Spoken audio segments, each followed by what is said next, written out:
தலைப்புல பார்க்க போறோம்னா, தரம் சார்ந்த கணக்குகள். சார் தரம் சார்ந்த கணக்குகள்னா என்ன? அது எப்படி சார் இருக்கும்? அப்படின்னு சொல்லிட்டு முதல்ல நம்ம அத பார்த்துடலாம். அதாவது உங்களுக்கு ஃபுல்லா நான் எக்ஸ்பிளைன் பண்ணணும்னா, இப்ப நம்ம விளையாட்டு பீரியட் போகும்போது பிடி சார் சொல்லுவாரு. முதல்ல எல்லாரும் லைனா நில்லுங்க அப்படின்னு சொல்லுவாரு. நம்ம எல்லாரும் லைனா நிப்போம். 1, 2, 3 சொல்லி இல்ல 1, 2, 1, 2, 1, 2 சொல்லி பிரிப்பாங்க இல்லையா? இப்ப நம்ம லைனா நிக்கிறோம். இல்ல பிரேயருக்கு நிக்கிறோம்னு வச்சுக்கோங்க. பிரேயருக்கு லைனா நிப்போம். 1 இல்ல உங்களோட ப்ராக்ரஸ் ரிப்போர்ட், அதாவது உங்க ரேங்க் கார்டு, நீ எத்தனை ரேங்க்டா அப்படின்னு நம்ம கேட்போம் இல்லையா? அந்த மாரி ரேங்க். இப்ப இது சம்பந்தமாக அந்த கணக்கு. அது என்னன்னா, இங்க பாருங்களேன், கொஞ்சம் மாணவர்கள் லைனா நிக்கிறாங்க, ரைட்டா? இப்ப இந்த மஞ்சள் சட்டை போட்ட ஒரு மாணவன் இந்த பக்கத்துல இருந்து, அதாவது லெஃப்ட் ஹேண்ட் சைட்ல இருந்து எண்ணும் போது எத்தனாவதா நிக்கிறான்? இங்க கடைசியில இருந்து எண்ணும் போது எத்தனாவதா இருக்கிறான்?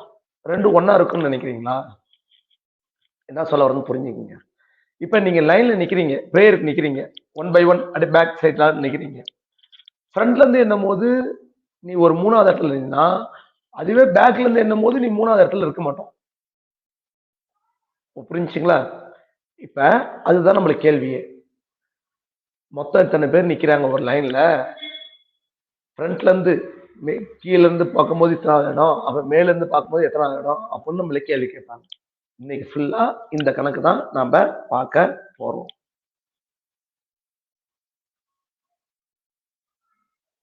ஓகே. இப்ப நல்லா கவனிங்க. இந்த சைடு இந்த ஆரம் இருப்பது இல்லையா? இந்த சைடு இது உங்க லெஃப்ட் ஹேண்ட் சைடு, உங்க இடது கை பக்கம். சோ இங்க இந்த லெஃப்ட் ஹேண்ட் சைடு இந்த முதல் மாணவன்ல இருந்து இப்படி போகும்போது இடமிருந்து வலம் அப்படின்னு அர்த்தம். அது left to right, right side, இடமிருந்து வலம். அதுவே கடைசியில இருந்து கடைசி பக்கத்துல இந்த ஆரம் மார்க் பாருங்க, இப்படி வருது பாருங்க. அப்படி வந்துச்சுன்னா வலம் இருந்து இடம், ரைட் டு லெஃப்ட் சைடு. ஓகேவா? இந்த கணக்கு பொறுத்தவரையும் இது ரொம்ப முக்கியம். இடமிருந்து வலம் அண்ட் வலம் இருந்து இடம். வலம்னா ஒண்ணும் கிடையாது, உங்க வலது கை, அந்த வலது கையில இருந்து இடது கைக்கு போறது வலம் இருந்த இடம். இடது கையில இருந்து வலது கை போறது இடமிருந்து வலம், ரைட்டா? அப்புறம் மேல இருந்து கீழ் கேட்பாங்க, கீழ இருந்து மேல் கேட்பாங்க.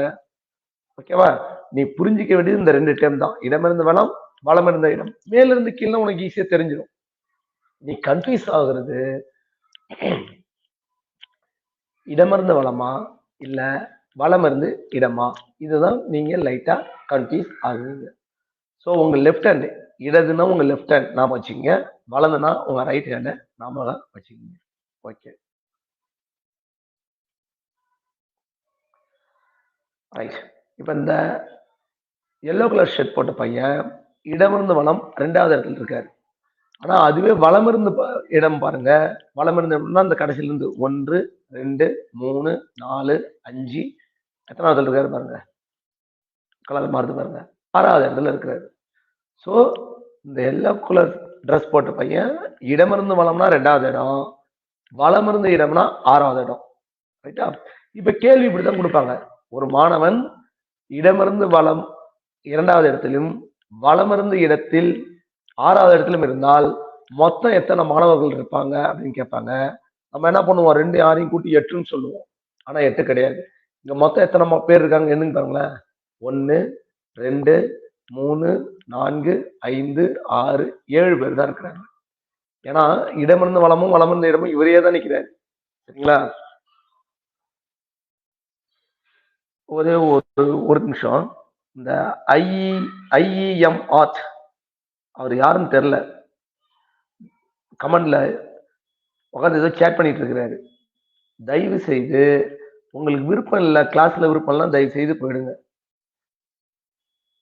ஐஇஎம் ஆர்ட் அப்படிங்கிற பேர்ல ஒருத்தர் யார்ட்டையோ சேட் பண்ணிட்டு இருக்கிறாரு. உங்களுக்கு விருப்பம் இல்லைன்னா தயவு செய்து வெளியே போயிடுங்க, ரைட்டா? கிளாஸை மற்றவங்களுக்கு டிஸ்டர்ப் பண்ணாதீங்க. Okay sir, okay. இதை எப்படிங்க சார் நம்ம கண்டுபிடிக்கிறது? எவ்வளவு எளிமையா எப்படி சார் கண்டுபிடிக்கிறது, எப்படி ஈஸியா கண்டுபிடிக்குதுன்னு கேட்கலாம். நல்லா கவனிங்க.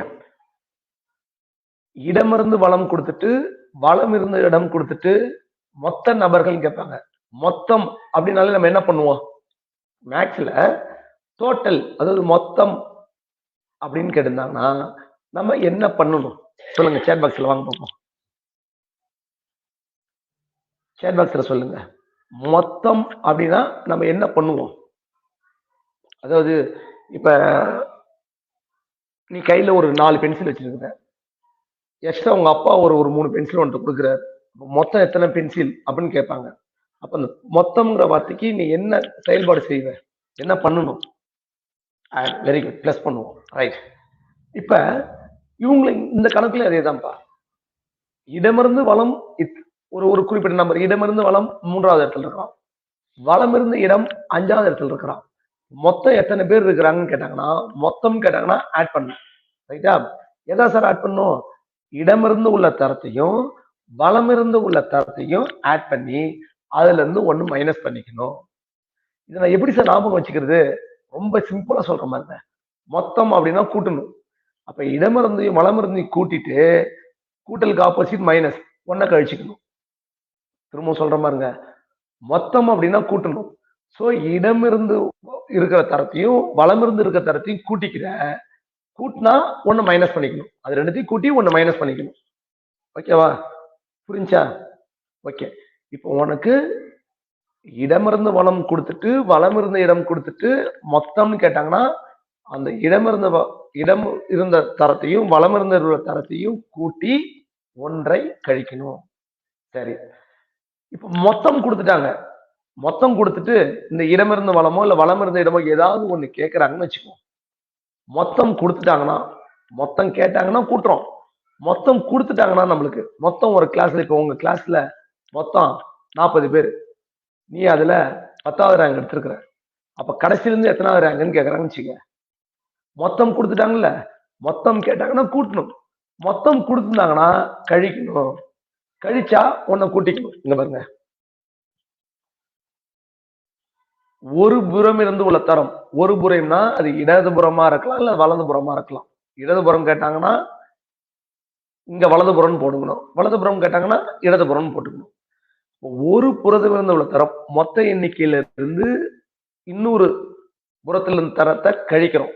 கழிக்கிறோமா? அப்போ ஒண்ணு கூட்டிக்க. சிம்பிள் தானே? இந்த ரெண்டே கான்செப்ட் தான் பண்ணி தெரிஞ்சுக்க போறேன். இப்ப இந்த இடத்துக்கு பதில் மேல் கூட போட்டுக்கலாம். மேல் பக்கம் கீழ் பக்கம் கூட போட்டுக்கலாம். எப்படி வேணாலும் வச்சுக்கோங்க. மொத்தம் கேட்கறாங்கன்னா கூட்டணும். கூட்டி உனக்கு கழிக்கணும். மொத்தம் கொடுத்துட்டாங்க. உனக்கு மொத்தம் இத்தனை பேருன்னு கொடுத்துட்டாங்கன்னா கழிக்கணும். கழிச்சு உன்னை கூட்டணும். இதை நீ ஒரு 4 வாட்டி சொல்லி பார்த்தீங்கன்னா ஈஸியா தெரிஞ்சிருப்பா. இந்த கணக்கு ஃபுல்லா இதுதான். ஓகேவா? மொத்தம் கேட்டாங்க அப்படின்னா கூட்டி ஒன்ன கழி. மொத்தம் கொடுத்துட்டாங்க அப்படின்னா கழிச்சு ஒன்ன ஆட் பண்ணிக்க. ஓகேவா? இப்ப நம்ம சம்ஸ் போலாமா? ஓகே.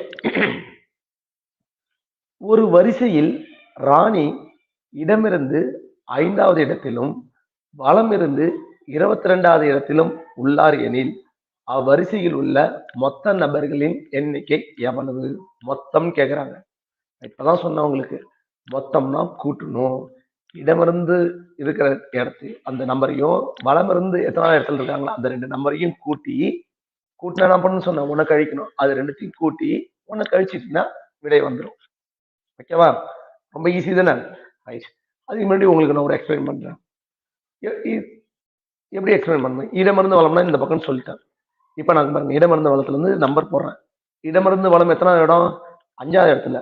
1 2 3 4 5. இப்ப இந்த ரெட் கலர் இருக்கிறது 5வது இடம். ராணி 5வது இடத்துல நிக்கிறாங்க. சரி, இப்ப வலம் இருந்த இடம் கேக்குறாங்க. வலம் இருந்த இடம்னா இங்க லாஸ்ட்ல இருந்து வரணும். வலம் இருந்த இடம் எத்தனாவது இடத்துல இருக்காங்க? 22வது இடத்துல இருக்கிறாங்க.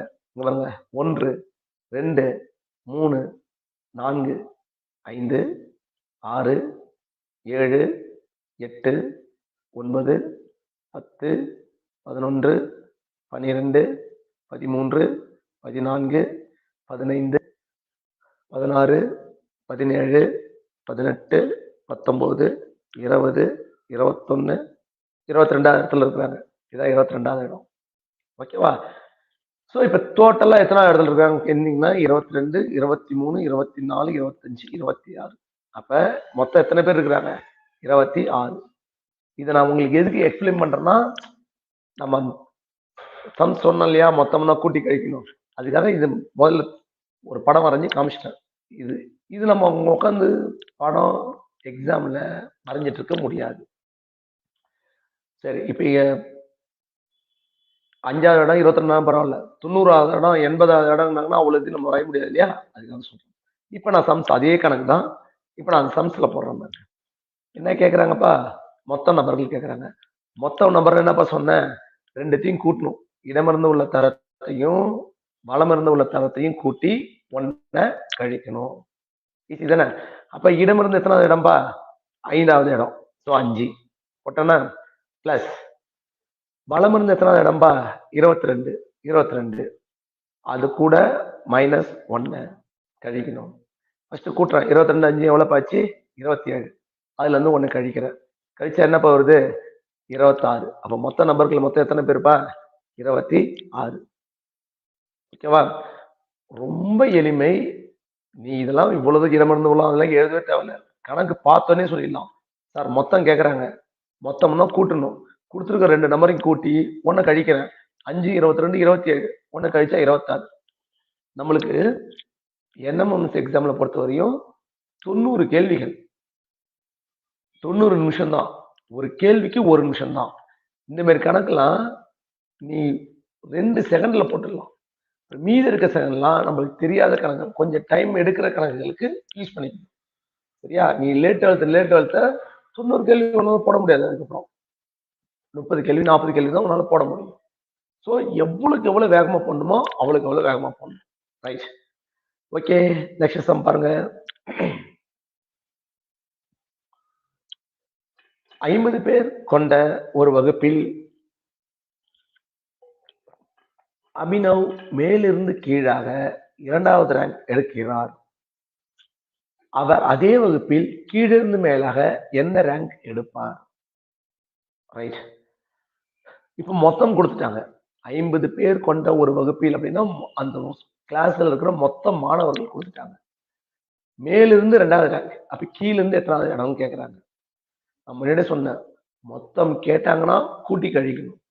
மொத்தம் கொடுத்துட்டாங்க அப்படின்னா ரெண்டுத்தையும் கழிச்சு 1 கூட்டிக்கணும். ரொம்ப சிம்பிள்.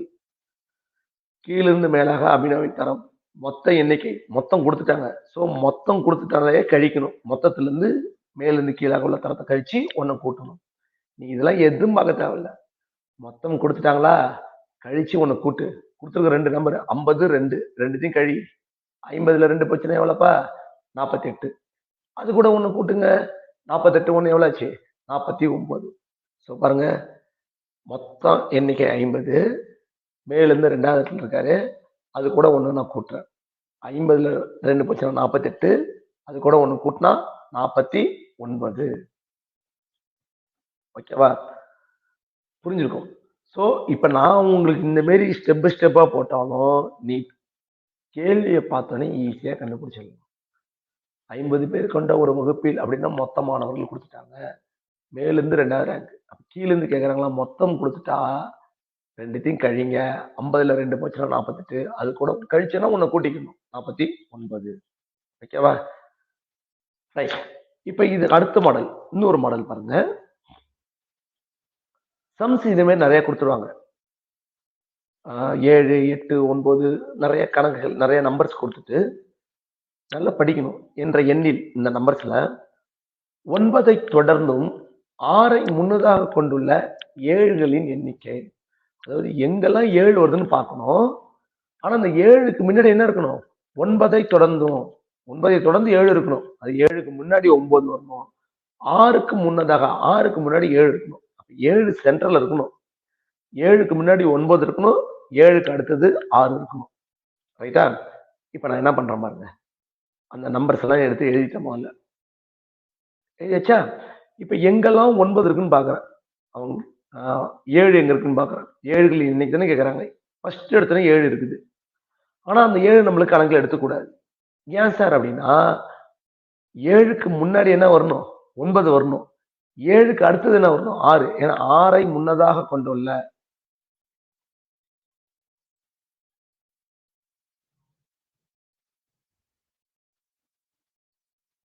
6ஐ முன்னதாக கொண்டுள்ள சாரி 6ஐ முன்னதாக 6க்கு இக்கு வரணும். 6க்கு முன்னதாக கொண்டுள்ள 6க்கு முன்னாடி இந்த இடத்துல கொஞ்சம் டைம் ஸ்பெல்லிங் மிஸ்டேக் ஆயிடுச்சு. 6க்கு முன்னதாக கொண்ட 7. 6க்கு முன்னதாக உள்ள 7. ஓகே, இப்ப நம்ம பாக்குறோம் ஃபர்ஸ்ட் 7 வராது. அடுத்து இங்க 7 இருக்கு பாருங்க. அதுக்கு முன்னாடி என்ன இருக்குது? 9. 9 தொடர்ந்து 7. 6க்கு முன்னாடி 7. அப்ப 9, 7, 6. அடுத்து 7 இங்க ஒரு 7 இருக்குது. ஆனா 9 வந்து முன்னாடி இருக்கணும். அப்ப இந்த 7 வராது. இந்த 7 பாருங்க, இங்க இருக்க ஒரு 7. 7க்கு முன்னாடி 9, அடுத்து 6. அதுக்கப்புறம் இங்க 9 இருக்குது, 7 இருக்கு, ஆனா 6 இல்ல. அப்ப நம்மளுக்கு மொத்தம் எத்தனை எண்ணிக்கை? 2. ஓகேவா? Right, okay. அடுத்த சம் பாருங்க. ஒருவன் ஒரு வரிசையில் 2 பக்கங்களிலும் இருந்து 6வது ஆளாக உள்ளான் எனில் அவ்வரிசையில் உள்ள மொத்த நபர்கள் எத்தனை? கேள்வி படிச்சோன்னு நான் உங்களுக்கு தெரிஞ்சிருக்கணும். என்னப்பா கேக்குறாங்க? மொத்த நபர்கள் கேக்குறாங்க. மொத்தம் அப்படின்னா என்ன பண்ணணும்னு சொன்ன? கூட்டணும். அது 2 சைடுல இருந்து எத்தனை இடத்துல இருக்கணும், 2த்தையும் கூட்டி 1 கழிக்கணும். சரி, இப்ப நீங்க தான் சொல்லணும். 2 பக்கத்துல இருந்து கூட்டுங்க. கூட்டி 1 கழிச்சு விட என்னன்னு சொல்லுங்க பாப்போம். Come on, quick. 11, 7. Okay, 11. Very good, சூப்பரா போடுறீங்க. சார், இங்க 6வது ஆளாக ஒரு இடத்துல தான் சார் கொடுத்துருக்காங்க அப்படின்னு சொல்லக்கூடாது. 2 பக்கங்களும், அதாவது இடமிருந்து வலமும் 6வது இடம், வலமிருந்து இடமும் 6வது இடமும் கொடுத்துட்டாங்க. சரியா? அப்ப மொத்தம் அப்படின்னு கேட்டாங்கன்னா 2த்தையும் கூட்டணும். கூட்டி 1 கழிக்கணும். ஸோ 6 கூட 6 கூட்டினா 12. அதை 1 கழிச்சுட்டானா வரும் 11. பாருங்க, மொத்த நபர்னு கேட்டாங்கன்னா இடமிருந்த உள்ள தரமும் வலமிருந்த உள்ள தரத்தையும் கூட்டுறேன். கூட்டி முடிச்சுக்க வர விடையோட 1 கழிச்சுக்கிறேன். ஸோ இப்ப நான் பாருங்க, இடமிருந்து 6வது இடம் கூட்டல், வலமிருந்தும் 6வது இடம் தான், அதுல இருந்து 1 கழிச்சுட்டேன். 6 எவ்வளோப்பா? 12. 12ல 1 போச்சுன்னா எவ்வளோப்பா? 11. அப்போ மொத்த நபர்கள் எண்ணிக்கை எவ்வளோப்பா? 11. ஓகேவா? புரிஞ்சிருக்குன்னு நம்புறேன். ரொம்ப எளிமையான சம் தான் இது. ரைட். மதிப்பெண்கள் அடிப்படையில் ராம் 11வது ரேங்க் எடுத்திருக்கின்றான். அவன் வகுப்பில் கடைசியிலிருந்து 23வது ரேங்கில் இருக்கிறான். வகுப்பில் உள்ள மொத்த மாணவர்களின் எண்ணிக்கை. இங்கேயும் அதே கேள்விதான். மொத்த மாணவர்கள் என்னன்னு கேக்குறாங்க. இதற்கு நீங்க தான் பதில் கூற வேண்டும். மொத்தம்னா என்ன பண்ணணும்? பண்ணி விடை சொல்லுங்க பாப்போம். சாட் பாக்ஸ்ல போடுங்க. விடை என்னன்னு சாட் பாக்ஸ்ல போடுங்க. Come on, quick.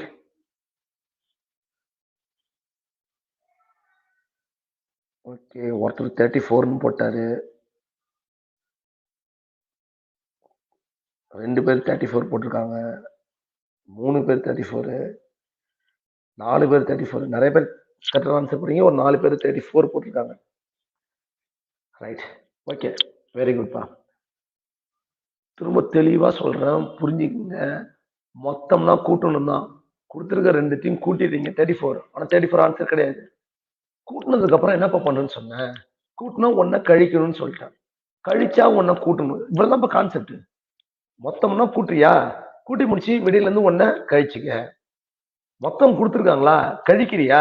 அதுல இருந்து 1 கூட்டிக்க. ஸோ இப்ப இங்க மொத்தம்னா 2த்தையும் கூட்டணும். ஆமாவா இல்லையா? மொத்தம்னா இடமிருந்து உள்ள தரத்தையும் வலமிருந்த உள்ள தரத்தையும் 2த்தையும் கூட்டி அதுல இருந்து 1 கழிக்கணும். ஸோ நான் என்ன பண்றேன்? 11யும் 23யும் கூட்டி 1 கழிக்கணும். 11, 23 கூட்டுங்கப்பா. எவ்வளவுப்பா வருது? 34. அதுல இருந்து 1 கழிக்கிறேன். கழிச்சு எவ்வளவுப்பா வருது? 33. அப்ப மொத்தம் எத்தனை பேருப்பா? 33. புரிஞ்சுங்க நம்புறேன்பா. அவசரப்பட்டீங்கன்னா நம்மளுக்கு தான் ஒரு கேள்வி, தெரிஞ்ச கேள்விக்கு பதில் தப்பாயிடும். மொத்தம்னா கூட்டணும் 2த்தையும் கூட்டி மட்டும் போடக்கூடாது. ஏன்னா அவன் விடையில அதையும் கொடுத்துருப்பான், 34ம் கொடுத்துருப்பான். புரிஞ்சுங்களா? 34 பார்த்தோன்னா விடையை பார்த்தோன்னா டிக் அடிச்சுட்டு போனீங்கன்னா தப்பாயிடும். ரைட். அடுத்து இன்னொரு சம், இன்னொரு மாதிரி ஒரு மாடல் சம். இந்த சம் பாருங்க, வித்தியாசமான ஒரு சம். 25 பேர் கொண்ட ஒரு வரிசையில் பாரதி இடமிருந்து வலமாக 15வது இடத்திலும், இதுவரையும் ஒருத்தவங்க பேர் தான் சொல்லியிருந்தாங்க. ஒருத்தர் இடமிருந்து வலம் இத்தனை எடுத்திருக்கிறாரு, வலம் இருந்து இடம் இத்தனை இடத்துல இருக்காரு. அப்ப மொத்தம் எத்தனை பேர்?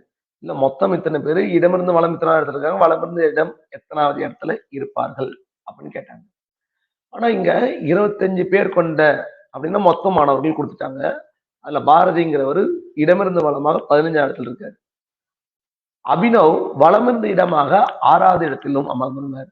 இடமிருந்து வளம் 15 இடத்துல பாரதியும், வளமிருந்த இடம் 6வது இடத்துல அபினவ் உட்கார்ந்துருந்தாங்கன்னா, அவ்விருவருக்கும் இடையே அமர்ந்திருக்கும் நபர்களின் எண்ணிக்கை, அவங்க 2 பேத்துக்கு நடுவுல எத்தனை பேர் உட்கார்ந்துருக்காங்கன்னு கேக்குறாங்க கேள்வி.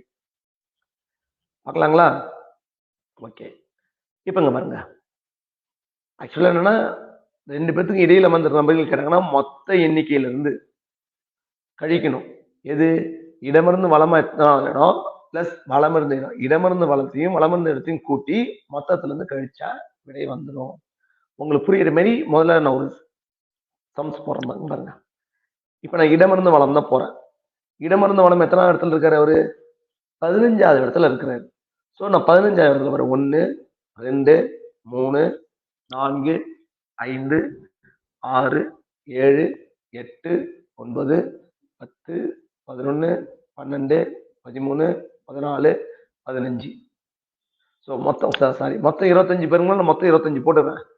16 17 18 19 20 21 22 23 24 25 25 போட்டேன்னா, இப்ப இடமிருந்து வலம் 15வது இடத்துல பாக்குறேன். எங்க இருக்காரு 15வது இடம்?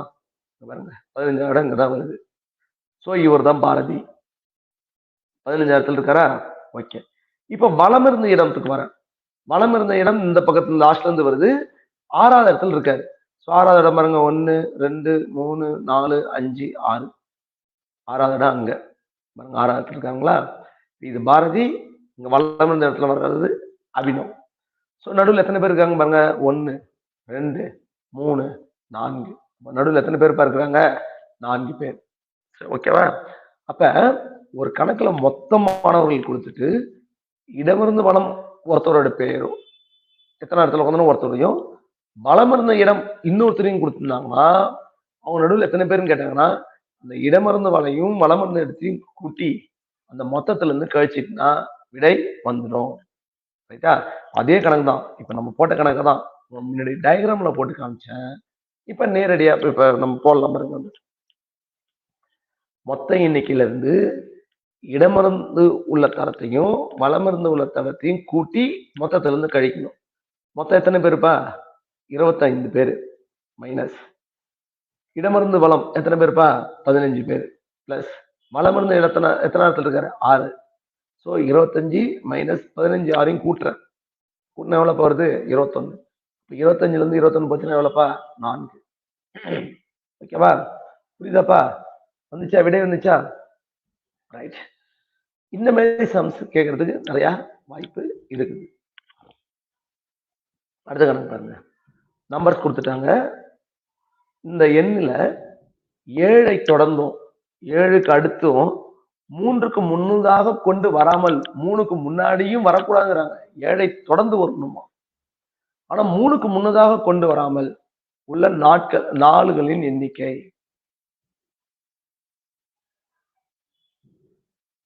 ரைட்.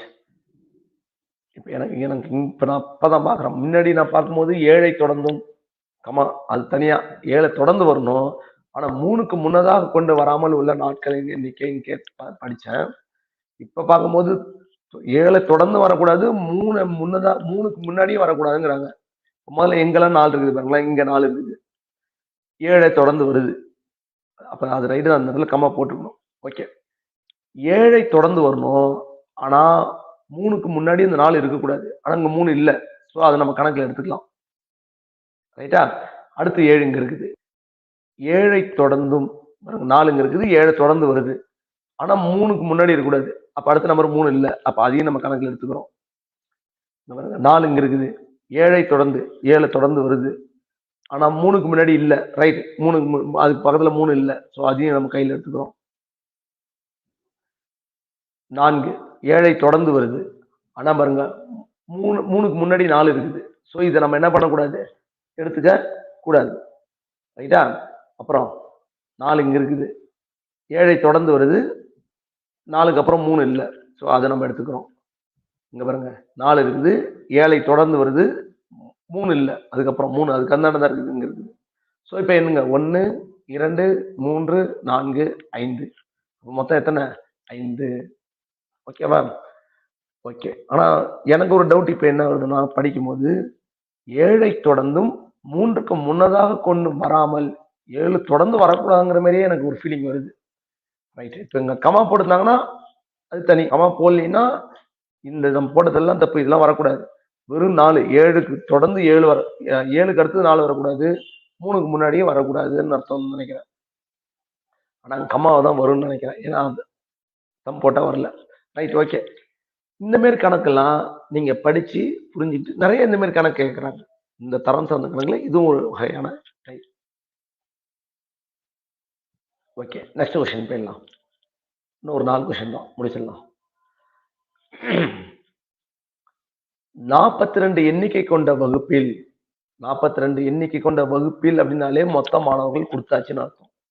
மொத்த மாணவர்கள் நம்மள்ட்ட கொடுத்துட்டாங்கனாலே நம்ம கழிக்கணும், கழிச்சு வரைவிடையோட ஒண்ணு கூட்டணும்னு அர்த்தம்.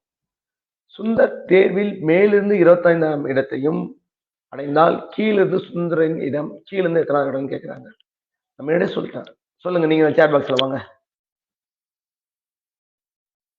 சரி, சேட் பாக்ஸ்ல வாங்க, டக்குன்னு முடியாம பார்ப்போம். சொல்லுங்க. மொத்த மாணவர்கள் கொடுத்துட்டாங்க, மேல இருந்து கொடுத்துட்டாங்க, அப்ப கீழ இருந்து எத்தனாவது இடம்னு கேக்குறாங்க. கமான். 18. Okay, very good.